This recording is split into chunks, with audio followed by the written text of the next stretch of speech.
Alex Budak. Today's guest is a social entrepreneur, changemaker, and faculty member at the Haas School of Business at UC Berkeley. He's also the author of Becoming a Changemaker, a step-by-step manual for changemaking. He'll share insights about his work and his superpower. I'm your host, Devin Thorpe. Welcome to the Superpowers for Good show, where we empower you. Alex, thanks for coming back on the show. It is so good to see you again.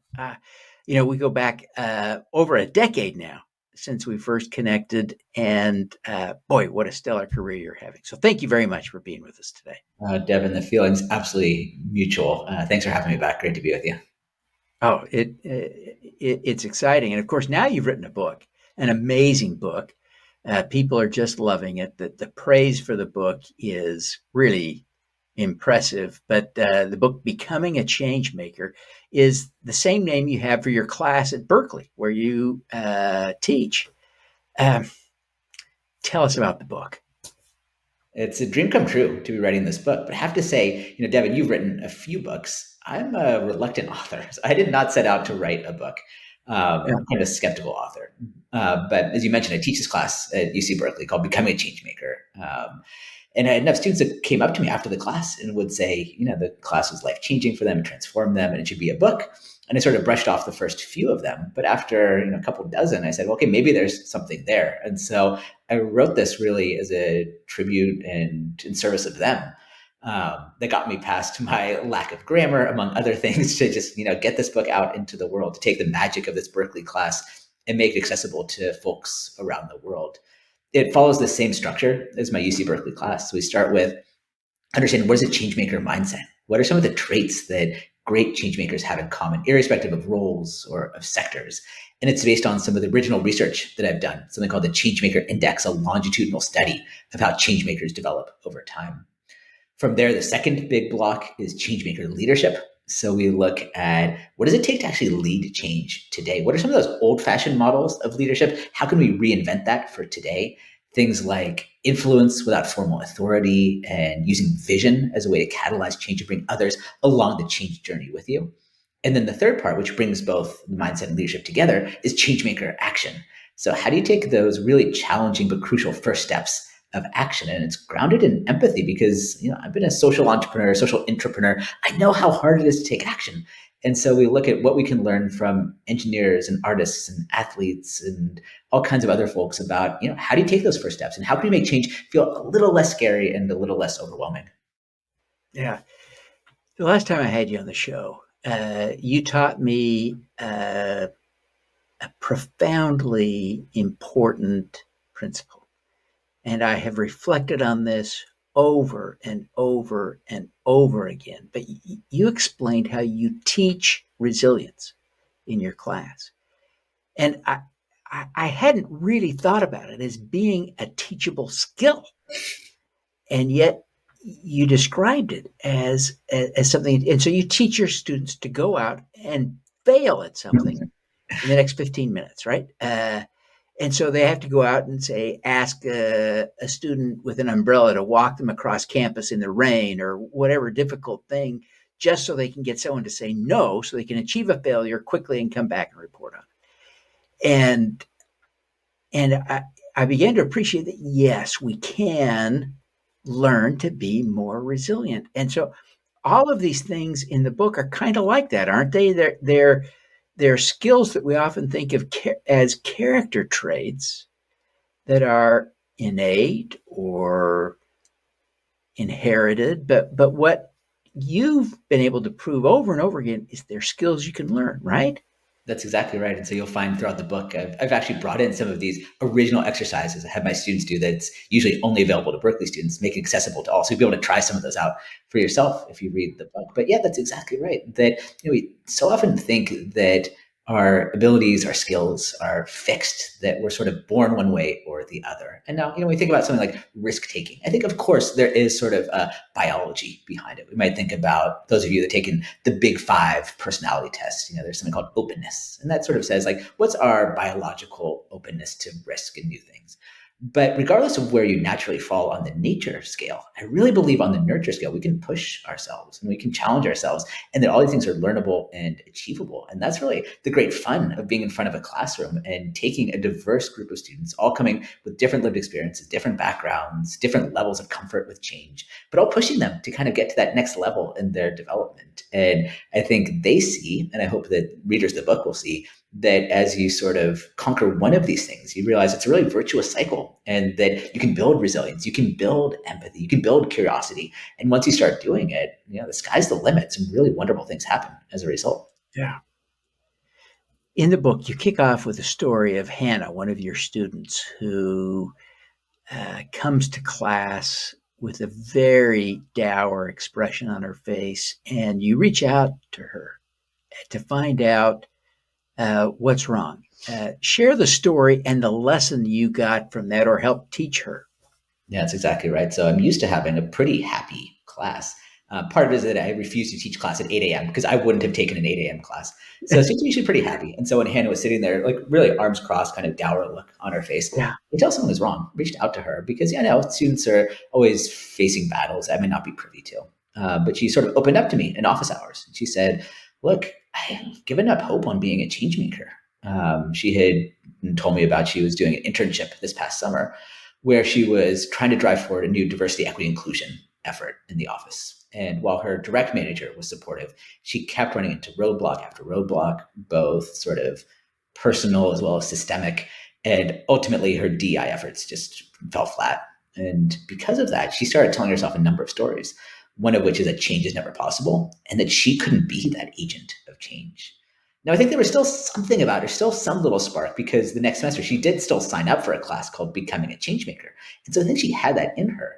We started sort of working through, what some of those beliefs were and how we might start challenging them. So we brought in some ideas from positive applied psychology. That's Martin Seligman at University of Pennsylvania. He talks about how we can Big fan. reframe setbacks. Yeah, about, a setback happens, ask ourselves, is it personal? Is it permanent? Is it pervasive? Is it that you yourself are the only one that had failed? Well, no, look at the case of Hannah that, she was trying to lead change as a very low level status An intern. intern, a temporary intern at that. So it's probably not personal. It's not about her. Pervasiveness, is this one failure emblematic of failures throughout your life? Like, no, she's doing great in school. She's doing all kinds of other things. She's at Berkeley. Yeah, exactly. One setback at one part in her life, and then permanence. And that's where she was really struggling, because she said, look, I tried once, it didn't work. It's not possible. And so we worked through his 3P model to help her kind of get a new perspective on things. But then where things totally changed for her is when she started realizing that she actually was a change maker. One of my favorite assignments in the whole class is something called the Changemaker of the Week. So I ask each student throughout the semester, they have to choose one person, alive or dead, famous or not, and they have to make the case to the class using persuasive arguments, critical thinking, why this person is a change maker, how they embody some of the traits that we learn in the class. And I love the assignment because that means at the end of the semester, not only have other students, but also I get introduced to dozens of new change makers that inspire me. And we see that change makers come from all walks of life. Okay, so she does this assignment and she chooses someone who personally inspired her, a woman that had overcome a lot of adversity to still lead change. So she does a presentation. She did a great job. She sent me an email, still perhaps a bit of imposter syndrome, saying, sorry, I did my best, but it wasn't that good. And I responded back saying, are you crazy? That was a wonderful presentation. It was really moving. And in fact, the next day, another student emailed me and said that because of Hannah's presentation, she now had a new spark of change making in her. And I shared that note with Hannah, and she was speechless. And in that moment, she realized that not only had she become a change maker, she had helped someone else become a change maker, which is one of the most powerful things that you can do. And that got her past all those setbacks. And she realized, yeah, I'm a change maker. Yeah. Yeah. It's amazing and profound what you're learning. Now, I think it's important for the audience who may not be familiar with your entire history here, that you are a real deal social entrepreneur yourself. And, you and I first encountered one another when you were running Start Some Good, a social enterprise oriented crowdfunding site. Talk a little bit about your personal experience as a social entrepreneur.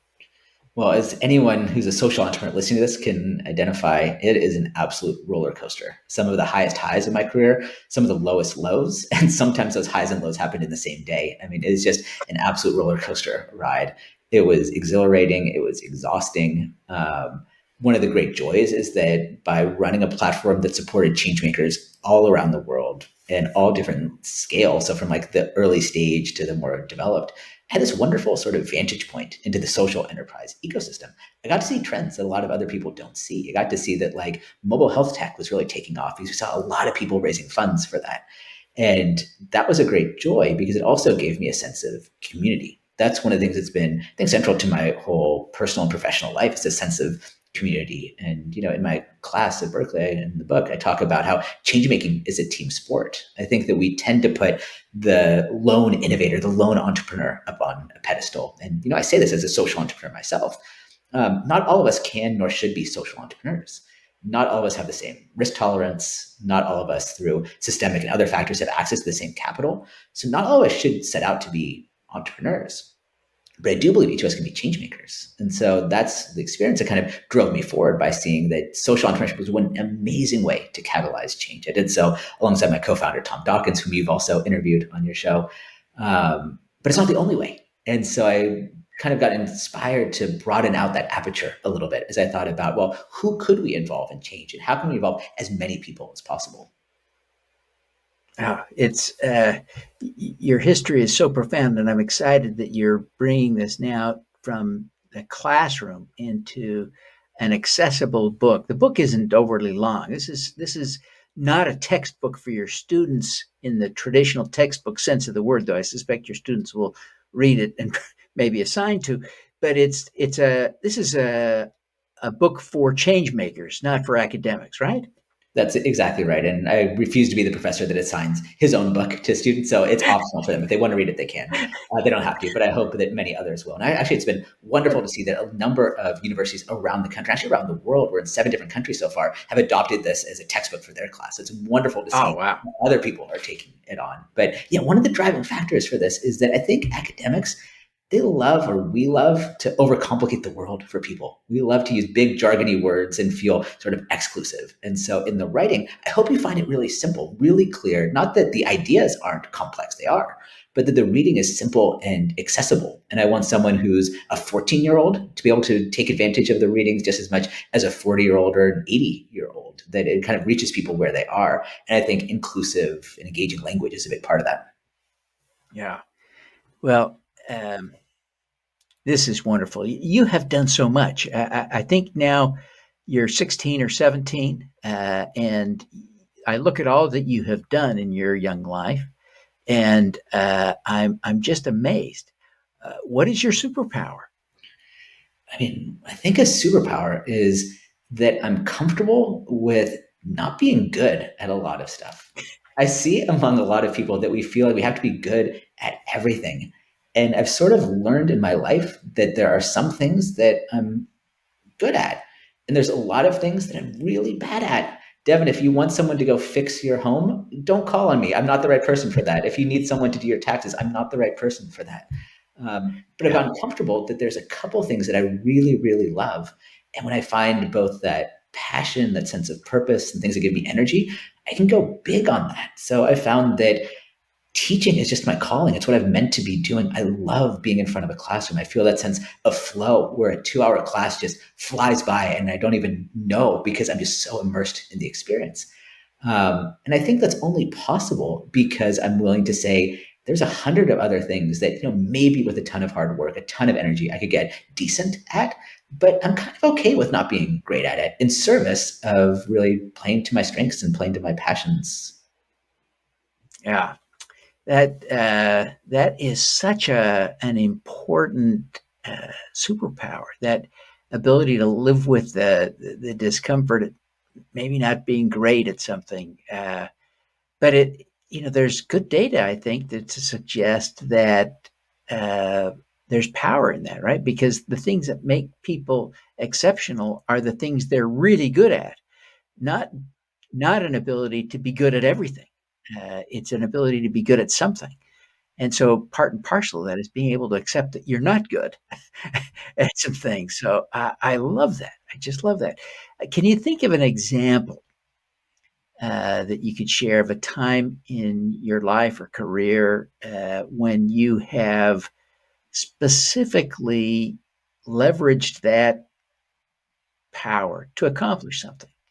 Um, that's a tricky one because I'm really asking for a time when you accepted that you couldn't do something and then were able to do it. But do you have it? Can you think of a time that you were able to do something because of that superpower?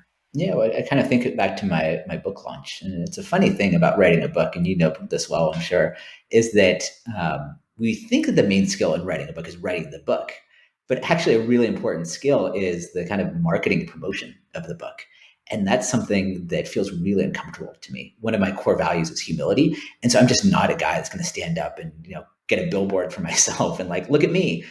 Yeah, And um, in doing the book launch, I got a lot of advice from people that worked for them, but I think is honestly not great advice. They're saying things like play around with Amazon categories, and imagine that you have a book where you tell a story about a gardener. Well, then list yourself in the Amazon category for gardening because that's less competitive than leadership, and you could be an Amazon top seller, right? There's all these kind of like yeah, tricks you can pull.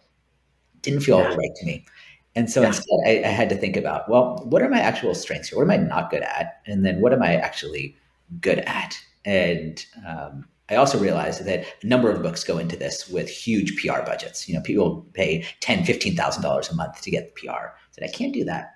Where I can compete is I have a number of students who are really passionate about this class. And so I built a team, the Changemaker book launch team, 24 students in my class who helped me with everything from like designing graphics to perhaps the most cogent example talking about here, things I'm not good at, is together we created a TikTok channel. And in it, I totally delegated. My job was just to get in front of a camera, come up with ideas, talk, and then they handled everything else. They handled the graphics, they handled the editing, and so on. In saying yeah, that these things I'm not good at, I'm not trying to make the case that we shouldn't have a growth mindset. We shouldn't try things. I think that's really important. You should try a lot of things. yeah, But Greg McCune, author of Essentialism, he says essentialists try more things than others, but commit to fewer. And that's kind of an approach that I tried to take, which is I want to try TikToks. I'm putting myself out there, but I'm also saying that my sort of strength would be coming up with the content, doing the 30-second clip, but then someone else is probably better at putting it together. And it became this really beautiful collaboration, kind of a cross-generational collaboration, Gen Z and me, a millennial, put together some really cool videos. And I think that would not have been possible and certainly wouldn't have reached those levels if I said, no, I'm going to do this all myself. yeah, yeah. That's a profound example. That's just exactly what I was hoping you could share. And I couldn't have scripted it better as fiction. And so thank you for using that example. That's great. Now, let's go to the next step. I don't think you call this out specifically in your book. I haven't finished reading it, so maybe I'll get to this chapter. But how would you coach someone to accept this? You talk about a growth mindset in the book and so many of the other things you've talked about today, but how would you coach someone to accept this idea that I'm not good at everything and that's okay? How do you do Yeah. that? The first is recognize that change making is a team sport, that I believe you're going to do your most important work through and with other people. So there's a mindset shift that has to happen here. I see this a lot in my students at Berkeley who are high achievers and they want to kind of take things on themselves. Because if you look at how they've gotten to where they are, it's because they've done everything themselves. You do really well on individual contributor tasks, whether that's the SAT or AP chemistry tests or whatever. But then the real world, and certainly the world of change making, requires working through and with others. So I think two shifts that I make here. The first is I'm inspired by, I had one of my favorite change makers, Sid Espinoza. He's the first ever Latino mayor of Palo Alto, California. And at the time, he was VP of philanthropy at Microsoft. He came to speak to my class. And a student asked the question, which was like, how do I create change but without burning out? And this student was particularly interested in climate. He said, look, we've got to stop thinking about change as an individual sprint and start thinking of it as a relay race. That our job, especially when we think about change, like big systemic changes like climate, probably won't be solved in our lifetime. We've got to stop thinking of it as an individual race and instead a relay where our job is to pick up the baton from those who came before us advance the baton as much as possible in the 10, 20, 30, 40, 50 years we're working on it. And then when the time comes to pass off the baton, to not just hand it off, but make sure that those that come after us are set up for success by mentoring them, by guiding them, by supporting them. So that's the first kind of framework shift I think we have to make, which is that it's not up to us individuals, it's up to us collectively. And then the second thing I would say, I have a tool that I use in the book. It's called the Changemaker Canvas, which breaks change down from complex and overwhelming to actionable steps. And in it, one of the things that I ask all changemakers using it is to think about their team. Who are the people that are working on this? And many times when you start out as a changemaker, the team is you. It's just, one person. And that's fine. That's how many change efforts get started. But I want you at the very beginning to think about what are your unique strengths? What are things that give you energy? And then how can you build a team around that? Recognize what you are uniquely good at, and then have the humility to say, well, what could other people do? Now, I also recognize that sometimes that's not a luxury of having a team of 5 people right away. But I love the words of Joel, who's the CEO of the company Buffer. And he talks about the job of a CEO is to fire yourself. And so maybe you start off as a social entrepreneur and you have 5 jobs. You're the CMO, you're the CFO, you're the CEO, et cetera. And then as soon as you get a little bit of budget or you convince someone to join you who's better than you at marketing, you fire yourself from marketing. Let them take it. And then as soon as you can hire a CFO, you fire yourself from finance. And you keep going and keep going and keep going until you find that thing that you're uniquely good at. So even if you don't know exactly what it is yet, think about how can you fire yourself as you go along, as you're doing things. And again, in the start, some good days, I was doing a ton of things I was bad at. But as soon as we could get, for instance, a social media manager, and I'm like, wow, they're really good at this. And they have way more fun at it than I do. Perfect. Time for them to run with it. Yeah. That's brilliant. That is brilliant. And it really is helpful to see how powerful the ability to recognize your own weaknesses can be. And in a strategic, thoughtful way. It's not about overcoming weakness. It's about recognizing, acknowledging them, and letting someone else do that stuff. It's really, really helpful. I really appreciate that. Such a great insight. Well, Alex, it's been a thrill to have you on the show today. Before we wrap up, I want you to take a minute and tell people how to find the book. Let's make sure no one is confused about how to find Becoming a Changemaker out there, and how they can connect with you, social media or otherwise, if they want to be in touch. Oh, thanks so much. Yeah. So you can go to changemakerbook.com. We've got links there. And you can buy it really anywhere you buy books. It's on Amazon, Barnes & Noble, at lots of local retailers as well. And you can find all those links at changemakerbook.com. If you're curious to take a look at what your greatest strength as a changemaker is, you can go to changemakerbook.com/index. And you can actually take that survey that I mentioned early on, that longitudinal study of changemakers, and then would love to connect with you. One of the greatest joys I have as a teacher and a writer and a speaker is meeting with people wherever they are on their changemaker journey. So best way to reach me is through LinkedIn, which is my main social media platform. So just my name, Alex Budak. Would love to connect with you there and tell me about your own changemaker journey. Let me know how I can support you in it. Changemaking is a team sport and would love to be there for you. Yeah, fantastic. Well, Alex, thank you very much for being with us today. I believe so firmly in the quality of your writing, the quality of your insights, the power of the lessons you're teaching, that I hope you sell about 7.9 billion copies of the book. I think that would be just great. We're pulling for you, my friend. Devin, thanks so much for your kind words and for having me today. Really a joy to be with you. All righty. Let's do some good. Thank you for tuning in to the Superpowers for Good show. Twice each week, we host changemakers who share their impact, insights, and superpowers. Don't miss another episode. Subscribe today at superpowersforgood.com. That's superpowers, good.com. Be super empowered. Get your copy of the book, Superpowers for Good, as an ebook, audiobook, paperback, or hardcover edition via your favorite online retailer. Interested in having me speak to your company, organization, or association? Visit devinthorpe.com. Then let's talk. Now, keep using your superpowers for good. Together, we can reverse climate change, improve global health, and eradicate poverty.